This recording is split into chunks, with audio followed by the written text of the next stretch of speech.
Halo, selamat pagi saudara. Kini saatnya saya, Doni Hermatra, mengantarkan sejumlah informasi dari Semarang. Berikut 3 berita utama kami pagi ini, di antaranya.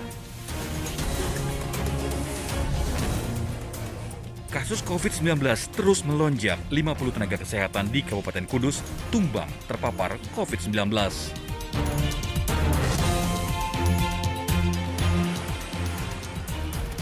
Harga kedelai impor tak kunjung turun. Pedagang gorengan ikut menjerit bersama perajin tempe dan tahu. Minyak palsu.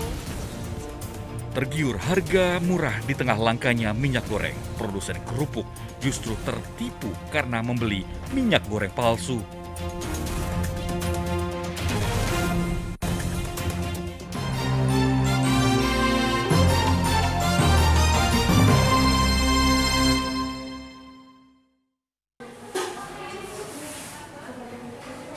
Puluhan tenaga kesehatan di Kabupaten Kudus mulai tumbang karena terpapar COVID-19. Mereka ikut terpapar seiring dengan melonjaknya kasus COVID-19 dalam sepekan terakhir. Pada hari Kamis terdata 50 tenaga kesehatan yang terpapar. Mereka terpapar saat melayani pasien di sejumlah fasilitas kesehatan dan rumah sakit. Namun yang paling banyak terpapar adalah di Rumah Sakit Mardi Rahayu Kudus, berjumlah 30 nakes. Namun kondisi para nakes secara umum baik karena mereka sudah menerima suntikan vaksin lengkap termasuk vaksin booster. Mereka hanya mengalami gejala ringan dan sebagian tanpa gejala sehingga menjalani isolasi mandiri di rumah masing-masing. Jadi kita melakukan pemeriksaan sesuai dengan kebutuhan. Yang pertama adalah kalau ada riwayat kontak erat yang memang sesuai dengan ketentuan ya. Kontak erat, ada kriterianya, kemudian kalau ada yang bergejala langsung kita lakukan pemeriksaan dan kalau ada yang positif kita langsung melakukan telusur tracing untuk melakukan pemeriksaan tersebut. Semuanya dengan gejala ringan maupun tanpa gejala, jadi kondisinya bisa dilaksanakan isolasi mandiri. Semuanya seperti itu, jadi tidak ada yang nakes dengan gejala sedang ataupun berat. Meski banyak nakes yang terpapar, pelayanan kesehatan di Kabupaten Kudus tidak terganggu. Arif Nur melaporkan dari Kabupaten Kudus.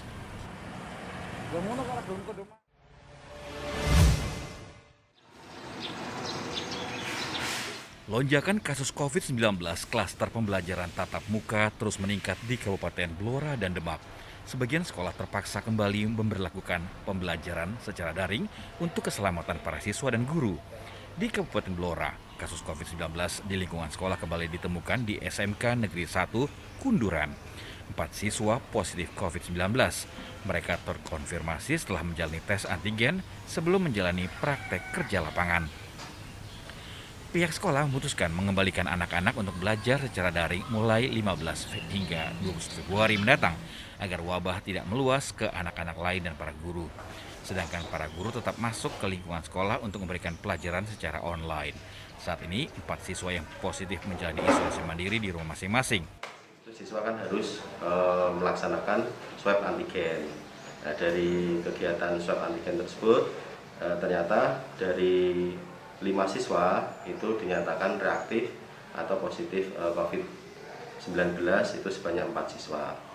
Pihak sekolah juga melakukan sterilisasi seluruh ruangan kelas agar bebas dari virus COVID-19. Kasus COVID-19 klaster pembelajaran tatap muka juga terus meningkat di Kabupaten Demak. Kasus baru ditemukan di SMP Negeri 1 Demak. Hari Rabu, 9 siswa terkonfirmasi positif. Dengan penambahan kasus di sekolah tersebut, maka sudah 4 lingkungan sekolah yang terpapar COVID-19. Pihak sekolah memutuskan memberhentikan pembelajaran tatap muka selama 2 pekan sejak 15 Februari. Melaksanakan swab antigen kepada 32 siswa dan PCR juga dan ditemukan beberapa siswa yang positif COVID-19. Selama para siswa belajar dari rumah, pihak sekolah melakukan sterilisasi seluruh ruangan dan lingkungan sekolah. Tracing terhadap siswa lain dan para guru juga akan terus dilakukan untuk memutus mata rantai penyebaran COVID-19. PTM baru akan kembali dibuka jika 9 siswa dinyatakan negatif COVID-19. Arif Nur dan Taufan Yuda melaporkan dari Kabupaten Blora dan Demak.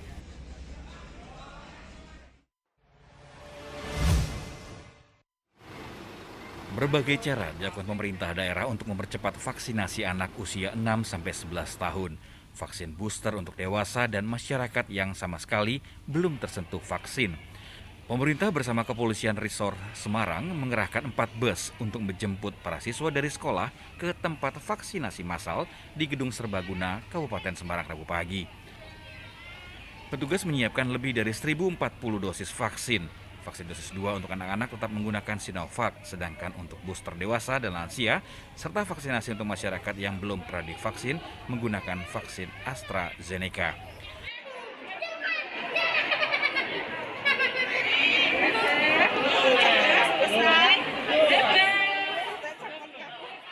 Sistem jemput bola bertujuan memudahkan akses warga untuk menjangkau tempat vaksinasi.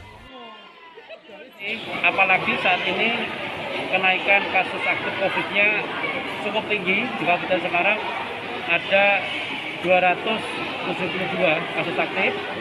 Hari ini naik 77 satu hari. Hari ini sekitar 1042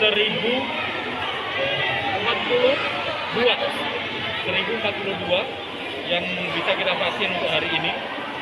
Kebetulan seluruh Forkopimda hadir, alhamdulillah, memberikan semangat dan semata-mata untuk kesehatan masyarakat Kabupaten Semarang.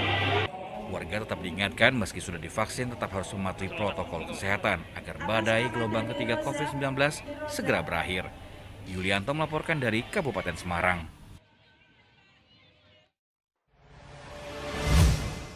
Mugi-mugi sehat sedaya. Video sambutan Bupati Karanganyar Juliat Mono di sebuah pesta pernikahan warga menuai polemik. Bupati Yuli menyebutkan tidak ada COVID-19 atau varian Omikron. Ora usah gagas Omikron, apa gagas Covid. Anggepen wis ora enek ngono ya. Monggo patut-patut ya nganggo masker ngono wae ya. Itu insyaallah karena Omikron iki mung kaya pilek-pilek biasa, ora usah wedi-wedi. Terus rasa ngopo-ngopo kok nenek sing pilek neng omah malah rasa diperiksa sih. Rasa periksa nyanyian dhisik.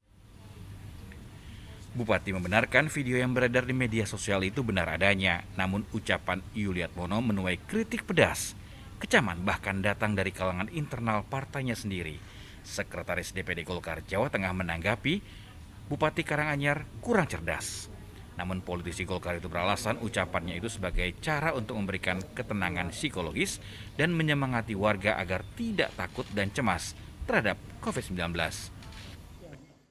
Kegiatan hampir setiap hari saya berada di supaya semangat masyarakat itu lebih optimal, lebih sehat. Jangan terpuruk, kita sudah berapa tahun situasi seperti ini, jangan sampai ketakutan dengan situasi apapun. Toh epidemiolog juga mengatakan ini kan cukup dengan isoman, cukup dipatuhi aja progres itu ya. Ini pikiran ini tidak boleh terganggu. Kalau ada yang menyalahartikan itu ya, kurang cerdas saja. Video sambutan berdurasi 29 detik itu berlangsung di acara pernikahan warga di Desa Waru, Kecamatan Kebak, Keramat hari Minggu kemarin. Tetapi ucapan seperti ini tampaknya tidak pantas dilakukan oleh seorang pejabat pemerintahan. Heri Prasetyo melaporkan dari Kabupaten Karanganyar.